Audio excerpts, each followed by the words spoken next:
before I actually share that, guys, I want to tackle one of the most common questions that I am being asked in my workshops, because if I deliver workshops for managers, I use kids as an examples.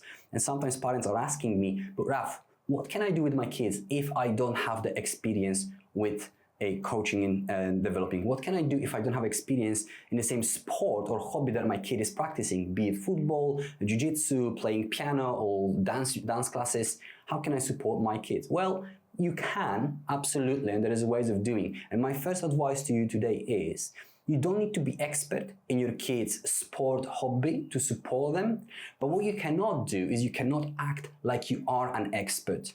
And I can tell you right now, I work with loads of parents in my Jiu-Jitsu academy, and I coach them in a competition setting as well. I can see that all the parents have great intention, right? We all love our kids and we have a great intention for them.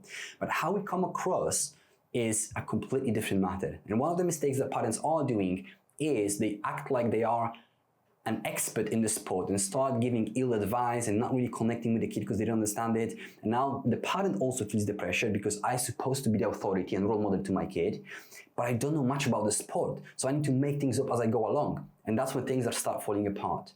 There is a better way of doing it, and that is, as soon as my slide is, what you want to do is, instead of a coach your kids, what you want to be, you're going to become a student of your child, and then become the coach. Let me just guys see what's happening. Okay. So there are two steps to it. First, you become a student of your child, meaning let your child be the expert and let your child coach you how to do the manual things, because that's what they're practicing. You can actually turn it into fun and position yourself as an amateur, and hey, you're an expert, give me some tips in here, okay? But what you can do is turn this conversation and become a coaching partner that focuses on their mental fitness. Start preparing your kids for adulthood by having more conversations about not what they do, but how they approach the task and how they behave after it, whether they win or lose, whether they're satisfied or dissatisfied. Work on their mental fitness. That's our role. So you don't have to be an expert in the sport, you just need to know what questions to ask, and this workshop is all about that. Now, the key is, for us as a parents, is number one, is to get clear on the mindset, behaviors, and skills you want your child to build. Now, this sounds obvious, but where the mistake is happening, often we just use umbrella terms and we're not digging into details, what it looks like to be more confident, what it looks like to be more kind, exactly, okay? And without this clarity, it's difficult to put our child in an environment and observe specific behaviors that we want them to develop further. So we need that clarity. Then our job is to spot or create moments where your child can practice them. So whether spotting them by, hey, I was climbing up the garage rooftop, that's an opportunity to have a conversation. Or create them, i.e. I'll go to the gym with my kid, or I'll do stretching exercises with my kid, or he came up from the practice and something great happened. That's an opportunity to have a conversation. And three, strike up that conversation. So I'm intentionally looking for those moments, and then I'm having those conversations with my kid. And so should you. I want you to start think. It's going to be literally 3-4 minutes exercise for now. Feel free to use it in the chat or in the Q&A section. If the chat doesn't work, share some examples that you will be working with as we go through this session. So take a few minutes to think. What would you like your child to get away from sport or other activities, whether they're already doing it or are going to do it in the future, hopefully? And then what kind of mindset you'd like your kids to develop? Now, just to give you an example, before I give you a few minutes, here are the few things that I use as a parent, that what I want from my kids to get away from the sport. Number one, and this is to me probably the most important part, even more important than to be confident, because parents typically say, hey, I want my kid to be more confident, so do I. But I think for me personally, the more important skill is to be coachable. I want my kids to be coachable. I want my kids not to be afraid of asking questions. I want my kids not to beat themselves down when they fail. I don't want them to react defensively when they hear feedback. Okay. Two, I want my kids to know how to focus and be intentional, especially in today's days of age with the phones. Being out of focus is very easy. Distractions are everywhere. So I want my kids to develop the ability to pay attention and be focused on demand, to be confident and resilient, of course, and to fall in love with effort. Okay. It's really important for me that my kids are falling in love with effort, because once they learn how to do hard things, and they know how to be coachable, listen to the feedback and ask questions. Everything else, any other skills falls as a result, becomes as a result of it. If my kid knows how to be coachable, how to deal with setbacks, how to ask questions, how to deal with feedback, and then falls in love with doing hard things, everything that happens in between is personal constant development, okay? So those are more 4 things. Now that you have, guys, whether it's a confidence, whether it's a healthy life of being, bouncing back from setbacks, whatever it is that you're choosing, guys, it's all important. Now, here's my first advice to you around it. What's important is now to take it to the next level, and that is ask yourself, how does it look in action? Meaning, what does being coachable look like? What does being confident look like? Because if I cannot name it, I can't create it. If I can't understand what are the soft skills of being confident, or what does it look like to love challenges, I can't put my kid into an environment to practice. I can't observe the right behaviors and give the right feedback, okay? And even if I do give advice to my kid to, hey, be more confident, what does it look, what does it sound like? What does it even mean? Later on, I'll talk about it, how to give advice to your kids, guys. So my advice to you in here is, what does it look like in action? And you're gonna start breaking it down eventually, that to fall in love with effort, for instance, is to start doing difficult things, or even earlier on is delaying doing difficult things for a little bit for less time. So let's just say my kid delays doing difficult things, right? He's not gonna fall in love with hard work and effort if he's keep delaying difficult things. So falling in love in effort, in action, looks like if there is something difficult in front of him, he just goes and does it. Okay, what's the body language like before he does the difficult things? Okay, is he looking for excuses when he does difficult things? And when he does difficult things and it didn't work out, does he complain about it? Is it, yes, but it's an excuse, or he goes, oh, how can I make it better? Okay, so we need to make it a little bit more specific. Again, I'll talk about it in a minute with other tools, okay? So very important, how does it look like action? So once you know how it looks in action, you can now observe it with intention, and then you can give the feedback. Kids will do difficult things if it's fun for them. That's another trick in here, okay? I can't get my kid put him into environment to do difficult things that I think are important, but he doesn't like them. I need to reverse it first and go into different environment. I'll share with you a cool example later on as well. And very quick question, guys, that I like to ask parents. If your kids grew up to be exactly as you are, they will inherit the way you behave, the way you think, and the way you talk to yourself. If your kids would inherit the way you talk to yourself, would you be okay with that? Would you be proud, or would you be concerned, right? And so we often want, I know I would be concerned if they inherit my ways of talking to myself when I was in my 20s. I did a huge amount of work on myself to get mindset, to change it. And now I think I would be actually okay with it, but it took me well over a decade to work on myself to make sure I am in the right place. And so what I'm trying to say here also, guys, we are the role models for our kids. They're watching us, they're observing us, okay? And they're making sense out of our behaviors, not out of our intention. They're making sense out of our behaviors. And with that in mind, guys, here's a principle for you to write down and follow. Meet your kids where they are. Not where you think they should be, not where you want them to be. Meet them where they are and start working from there. I'll give you a few examples.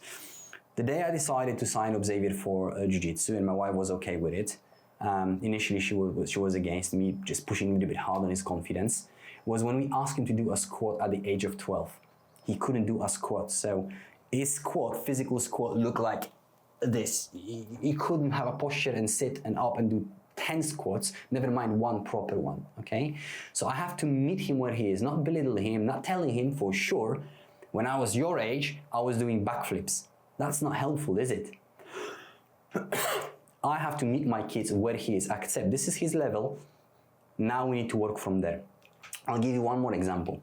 On my way back from a training session one day, I asked him, I spotted where he was a little bit more cheerful and proud of himself, okay? So again, that's an access point. That's a moment when I asked the question, okay? I saw when he was in a good mood. I said, hey, you seem like you're enjoying your jiu-jitsu right now. And he says, yeah, I really do. And I said, so well, what gets you into it? Like, what's, you start liking it more and more and more. And here's his answer to my question. Lara Croft is my inspiration. Now, I imagine that you will empathize with me a little bit in here, because as a parent, we would want to hear, well, you're my inspiration, Dad, or my mom is my inspiration. We would want to hear that. Instead, what I heard from him is Lara Croft. Not you, Dad, who's a wrestler, who's a coach, who does jiu-jitsu. It's Lara Croft. Now I have an option to make another point. Am I laughing at it? Am I belittling it and not joking with him, but not me, but Lara Croft? Or I meet him where he is. I decided to meet him where he is. Stay quiet, put my ego to the back pocket, and run with the Lara Croft theme. And so when he was initially finishing sessions, I would use it in the questions as of what would Lara Croft did in that situation, that scenario, versus anything else. So meet your kids where they are and build from there. Okay, so this, especially depending on what age they are, they will be more into cartoons, more into video games, whatever it is. Meet them where they are and work from them. And please do not tell them, when I was your age, I was doing this and that. It's not helpful at all. Because right in that point, the kid struggles with two things. A, I can't do what is expected of me, and two, my parent is comparing myself to me. I'm looking up to them, but I can't be as good as they are, so who am I? So please refrain from it, from this phrase, okay? By meeting kids where they are, it's a good starting point, and now we need to start developing our kids and pushing them into doing more difficult things. So somebody mentioned in the comment section, doing more difficult things is important. Great. I want you guys, I want to give you guys a concept how I think right now about developing myself and employees and my kids. I think we are all familiar with the term out of comfort zone, getting out of the comfort zone, pushing out of the comfort zone, which makes sense. It's very popular, but I've stopped using it because to me, especially for kids, it means I'm okay here, but if I make one step out of comfort zone, it's scary and it's difficult, right? So I'm here, I'm safe, I'm struggling and I'm in danger. Safe and danger just by making one step. Instead, I want you guys to think about the edge of the capacity. So as you're developing your kid, think about it.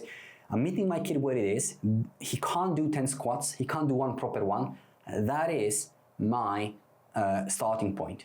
And I'm not going to ask him to do 20 sit-ups, squats straight away. I'm going to just get him close to where he struggles, let him play with that tension, and then come back, rest, feedback, conversations, and come back. And so the edge of capacity, we all have it. This is only as much as I can do. I'm not going to ask you to do much more than that. I'm going to ask you to do just enough so you are on the edge of your maximum capability, and then I'll let you come back. And again, and again. And every time you come close to your edge of your own capacity, it extends further, it extends further. So if you are afraid of public speaking and your edge of capacity is, I can only talk to my team right now at work, that's your edge of capacity. I'm not going to ask you to speak in front of 300 people next week.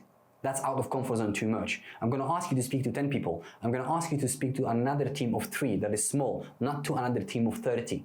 Okay, so I'm extending that edge of capacity slowly and we're pushing it further. Okay. And because that, once you put your kids into that environment, when they're just testing themselves just enough, you cannot start observing. The analogy that I like to use, guys, and I know we using video games as something negative, and I did as well, like kids playing too much video games, too much of that, and we don't want them to play video games, we want them to interact with the real world. Get it?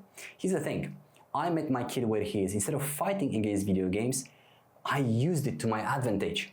So remember I told you when he was 9 and he hates challenges? I was like, he doesn't exercise, so I don't have him in an environment where I can teach him challenges. He only plays video games right now. I actually use it to my advantage. How? Well, I would watch him play video game. I would walk in and I would say, hey, what are you playing? I'm playing this game. Okay. And how difficult do you find it? Oh, it's very easy. Oh, it's difficult. Oh, it's difficult. Okay, cool. What level are you playing it? What level are you at? And what makes this stage difficult? Okay. And how are you approaching that stage? How are you going to beat that boss? And I'm going to walk away from the room, come back the next 3 days or whatever the time is. And I say, hey, have you overcome? I can see you in the next stage now. You struggle with the stage over there. 3 days ago, you got stuck with this boss. I can see you in the next stage now. And he goes, yeah, I am. What did you do? Oh, well, I figured it out. I pushed it, I'll do this, I did this. I tried to think differently. And now all of a sudden, your kid is start talking to you all the things that you want them to develop and be in a real world.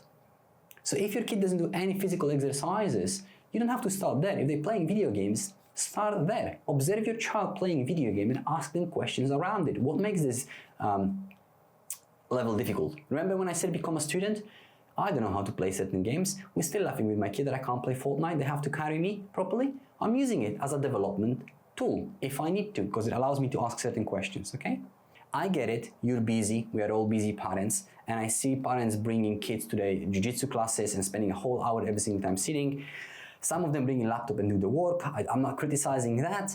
Some of them just staying on the phone, some of them just chatting with themselves. Do it, that's not a problem. I do not expect parents to spend a whole hour observing your kids all the time. What I am saying is that there's a difference between observing and watching. And what you can do is to be more specific where and how you're going to observe your kid specifically. So now I'm going all the way back to the initial question.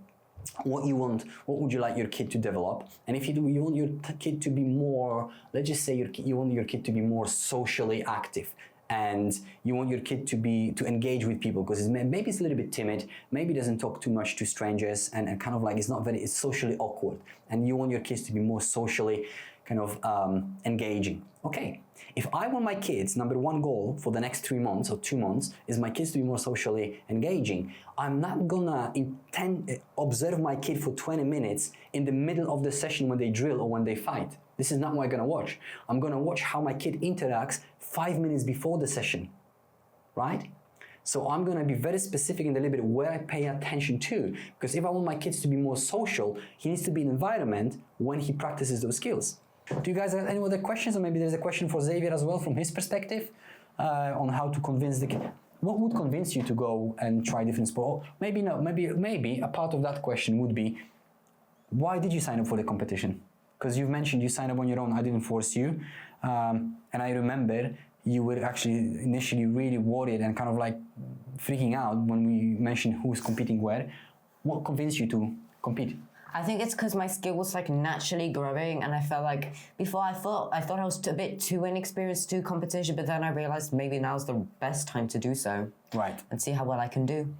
So from that, just from that example, kids have a certain perception of where they are and when they fit in the social group and where are their skills are. And we are all afraid of failing, and we are all afraid of looking stupid in front of everyone else. So through praise, our job as parents is to make them realize that actually your skills are much higher than you think. And that can only be built through praises and self-esteem. And eventually they go, actually, yes, I do. I am relatively good. I can go and test myself. I can go and try myself, okay?